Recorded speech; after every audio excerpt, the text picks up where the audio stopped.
What's going on, everyone? We've got a new video with the new spoilers. So, 3 new set names have been revealed, as well as a bunch of cards from set 6. Get to talk about them, get to dive into the actual mechanics of the set, as well as talk about an absolutely broken card that a couple of the judges in my Discord had already alerted me to, saying that it probably needs an errata already. But big thank you to my patrons over on Patreon, guys. I'm still in that surreal moment where I get to meet all of you at the Galactic Championship. It was a great weekend, so thank you all. But let's talk about these set names. All right, 3 of them. We got A Lawless Time, Ashes of the Empire, and Homeworlds. All 3 of them very, very different themes, at least initial impressions that I get. A Lawless Time seems like a kind of return to set 2 thematics. If we consider the 2 movies that have these 2 lines in them, which is something that I learned as I was kind of researching for the video, kind of looking at some things. A Lawless Time appeared in Solo's text, and Ashes of the Empire appeared in Force Awakens. So A Lawless Time, obviously, we're looking at bounty hunters, underworld thematics. I imagine this is going to be around kind of like Underworld Mall, and really hitting home that type of theme. Basically, the Red Dawn, the Syndicate, basically anything to do with the Underworld lawless theme. That's what we're looking at. Sometime around, movie 4 is what it appears to be, assuming it's around the Solo time, around, movie 3, movie 4, around that time period. Ashes of the Empire, well, this immediately I think of Imperial Remnant. So I'm thinking like post Return of the Jedi, Mandalorian time period. But it does appear in Force Awakens. So maybe this is more of a First Order set and around that time. But I think of more of an Imperial Remnant era. So we're thinking Moff Gideon. We're thinking basically anything to do with anything in the Mandalorian series, the New Republic, etc. And then we have the Homeworld set. This is very much a speculation. I think most people don't even know really where this is coming from. But if I were to guess, when I read Homeworlds, I think of like specific species that are part of whatever homeworld they're coming from. So I'm thinking like, you got Wampa and the Tauntauns. Just like that's like just an example, but more on that like Ewoks. I could see a bunch of Ewoks coming in. I could see Tuskens from like Tatooine. I could see basically just native species from their home world and people that appear from there. I honestly don't know where Homeworlds is gonna go. I'm sure a lot of you have ideas. So if you have a better idea, let me know in the comment section down below what you think Homeworlds would be. I really just it's kind of just a guess. Though the way this looks to me, I see like the grass rising up and the sun at the top. That's kind of like how I view this. So I'm thinking just like homeworld species. That's kind of where my brain defaults to. But I don't really know. Ash of the Empire and Lawless Time seems more set in stone just because of the way that it is, shown here, and the name itself kind of alludes to certain time periods. That said, we have a bunch of set 6 spoilers. So this is coming from Secrets of Power. Now, the way I interpreted Secrets of Power is going to be more like Force related. I've mentioned it in a couple of videos and mentioned it a lot of the time, but Sith Triumvirate is like the cards that I'm thinking of. After revealing Legends content and the Revan from the previous set, or the set that we just got, set 5, well, I'm expecting more Legends content to show up in set 6. So I'm still holding out hope, but this is definitely a different take on what I would have expected. So Secrets of Power, we got Chancellor Palpatine as a leader. This is a Vigilance Villainy leader. 1 cost action, search the top 5 cards of your deck for a card with plot, reveal it, and draw it. Put the other cards at the bottom of your deck in a random order. And then we have a 7 to deploy 6/8. When deploy the next card you play using plot, this phase costs 3 less. So obviously plotting something, and then, you get to pay a little bit of a resource discount. What is plot? Well, plot basically says you could play this card when you deploy your leader, and then if you do, from your resource pile, that is, and if you do, you replace the top card of your deck into your resource pile. So similar to like Smuggle, but we're going to see a plot card in just a moment here that's going to kind of describe it on the text box. That's just kind of like my rough understanding of it without actually reading the text box. Basically, kind of like a Smuggle where you can play it from your resource pile, put the top card of your deck into your resource pile, but then you can only play plot cards when you deploy your leader. Otherwise, unless there's another card that, says otherwise. So Chancellor Palpatine, 7-drop, Vigilance, Villainy. The action, it's okay. There could be some plot cards that are very, very powerful, similar to how some Smuggle cards are very, very powerful. And being able to play it from your resource pile immediately when you deploy Palpatine, like you can play Palpatine and then play a potential 10-drop plot card, right? That's pretty powerful. And it's immediate, right? Like, so you could play it as you're deploying your leader, so you get a little bit of action cheating there. I could see that being decent, right? I could definitely see this being decent. If you look at the other Vigilance, Villainy leaders that are more value oriented, though, we're looking at like Kylo is the most recent one, and that one just does so much more in general. The action is more relevant, helps you dig without using your resources, comes down as a sentinel as well. That also comes with a bunch of plays immediately too, so the action cheating is useful, but I just don't see Palpatine being as good in general unless there's some really powerful plot cards, and that's what we gotta wait on. We also have another leader here in Padme. We have a Cunning Heroism leader. When you reveal or discard one or more cards from your hand, you may exhaust this leader. If you do, deal 1 damage to a unit. We have a 6 to deploy, 3/8, same ability. When you reveal or discard one or more cards from your hand, you may deal 1 damage to a unit. So 6 to deploy, 3/8, not exactly all that powerful, but discarding cards, revealing cards, that can do some work.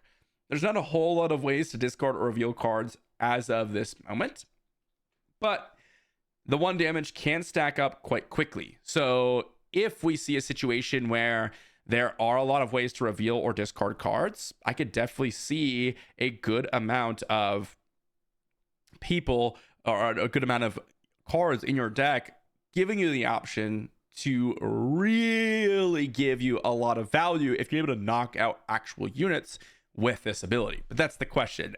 Do you have enough triggers so that this 1 damage is actually meaningful? I'm not sure, especially since it's a little bit later, so it can't necessarily be used as a Tarkin Town like early game focus deck because it's 6 to deploy leader. So I guess we'll see. And then these are some of the cards. This is what plot actually says. When you deploy a leader, you may play this card from your resources, paying its cost, replace it with the top card of your deck. So as I said, deploy your leader, you get to play that card, you pay the full resources, and you essentially replace it like you do with Smuggle. Cad Bane here, 5 resource, 4/5. When playing, you may defeat a unit with 2 or less remaining HP. Pretty interesting, simply for the fact that it's kind of like the devastating gunship we have right now. But I do view this as a weaker devastating gunship, simply because you don't get the grit effect. It's not a space unit.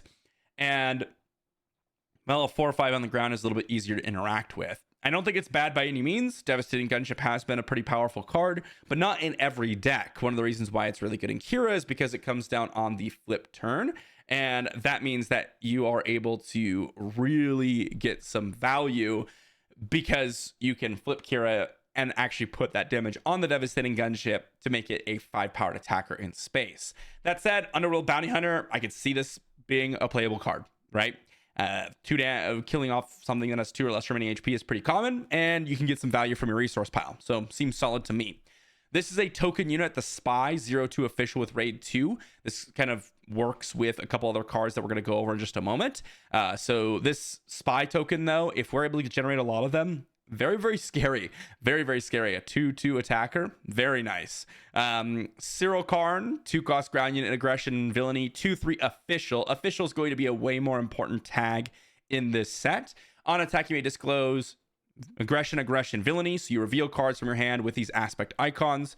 So again, any meta cards, you just reveal them. Boom, you get to go ahead. And as long as you match those aspects, you get to go ahead and, well, do what it says, which is choose a unit, deal 2 damage to that unit unless its controller discards a card from their hand.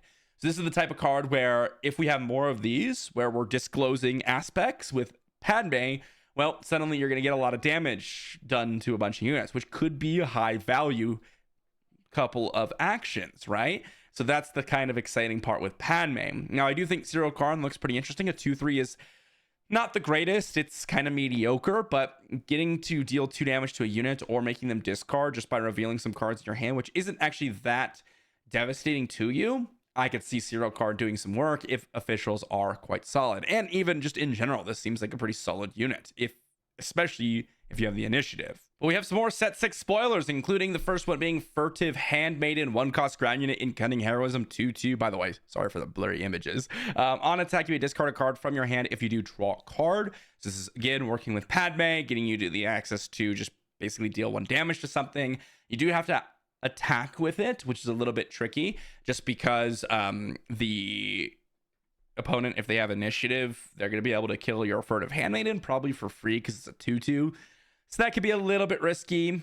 Again, this seems to be the mechanic of the set, discarding or revealing cards. So, well, I can see this being reasonably strong.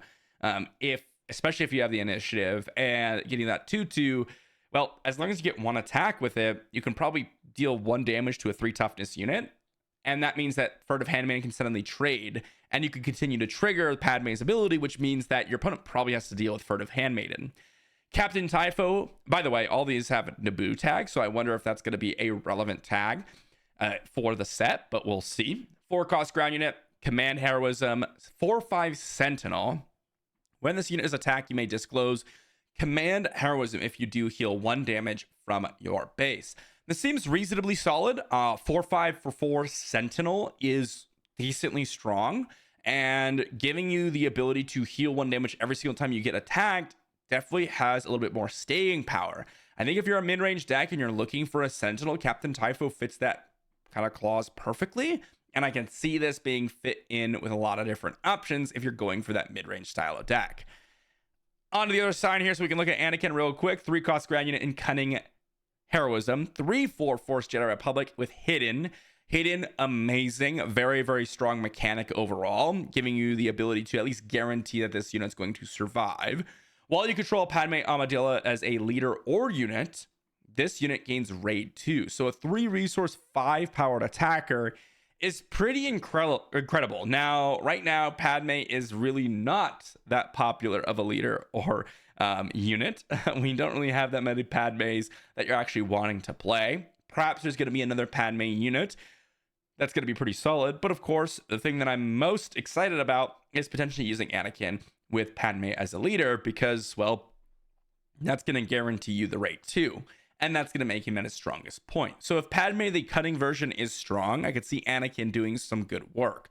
I don't think the old Padme leader is going to be viable, even though she is a 5 to deploy.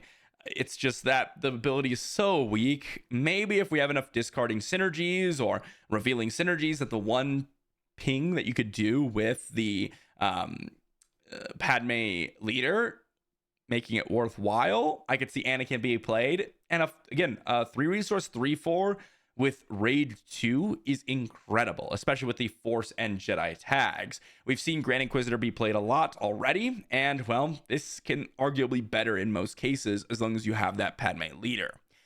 Then we have Jar Jar Binks, 2-cost ground unit in Command. It's a 2/1. When playing, you may give another friendly unit +2/+2 for this phase, and it has plot, which just, again, you could play it for 2 when you deploy a leader, giving you that when played ability and the 2/1 stat line. So this one's kind of interesting as a 2-resource 2/1, giving you a +2/+2 effect could actually be pretty strong. I could see this as like a finisher in some decks, like as a way to pump up extra damage in the right matchup, because you could play it from your resource pile. So think of this in like a Sabine green list where you deploy Sabine, you play Jar Jar, so you get a body, but then you can pump up Sabine, right? That's really, really quite powerful. I'm not sure how plot works when you can double plot. Like, let's say you have multiple 2-cost units. Like, let's say you have 2 Jar Jars, right? And you can double pump maybe a Sabine, getting in for 4 damage. But I could see some sort of effect like that where, you know, getting in and being an aggressive deck and kind of valuing the pump effect just for some immediate damage. Well, I could see that doing some good work. Then we have a 1-cost ground unit in C-3PO, Command Heroism 1/3. Action, return this unit to its owner's hand, give a unit +2/+2 for this phase. This one I'm less excited about. It can go in a similar style deck that Jar Jar can, I guess you could say, where you play a bunch of units and then you just try to get some extra damage in. But this is an entire card that you have to play, and you can't play it from your resource pile, and it doesn't give you action cheating. In fact, it is very heavy on the action economy of the game, so I'm not really that big of a fan of C-3PO. The fact that you have to play it, has to live, then you have to use the action to give a unit +2/+2, and then you have to use another action to attack with it. Whereas Jar Jar is like, you deploy a leader and you immediately can give your leader +2/+2, which is kind of awesome. Then we have some villainy cards. We already talked about Cad Bane here and the spy token. We also have Armor of Fortune here, 2-cost upgrade in Vigilance with Plot, +0/+3 as the upgrade. So essentially, you can kind of play a leader and then give something +0/+3 for 2 resources. I don't think this is that strong. Again, if there's some sort of plot mechanic that's really, really powerful, I could see it doing some good work. But it has to be a powerful card to really get some advantage out of just playing plot cards in general for you to want to play Armor of Fortune, I would think. Corrupt Politician. This one is a 2/2 1-cost ground unit in Command Villainy. 2/2, while you control more units than an opponent, this unit gains Sentinel. I could see this actually doing some decent work. The official tag is pretty important, and the 1 cost is very, very cheap. The fact that you can gain Sentinel if you're getting overwhelmed by a bunch of units can be relevant, but the only downside of this is with the officials, it looks like you're trying to go wide anyways. So are you going to have more units than the opponent? Probably. So is that going to be a realistic case? Yes.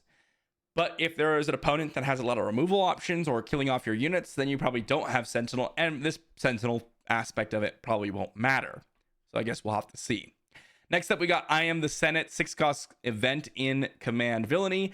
Create 5 spy tokens. So you get 5/02 with raid 2 units that have the official tag, which seems pretty solid.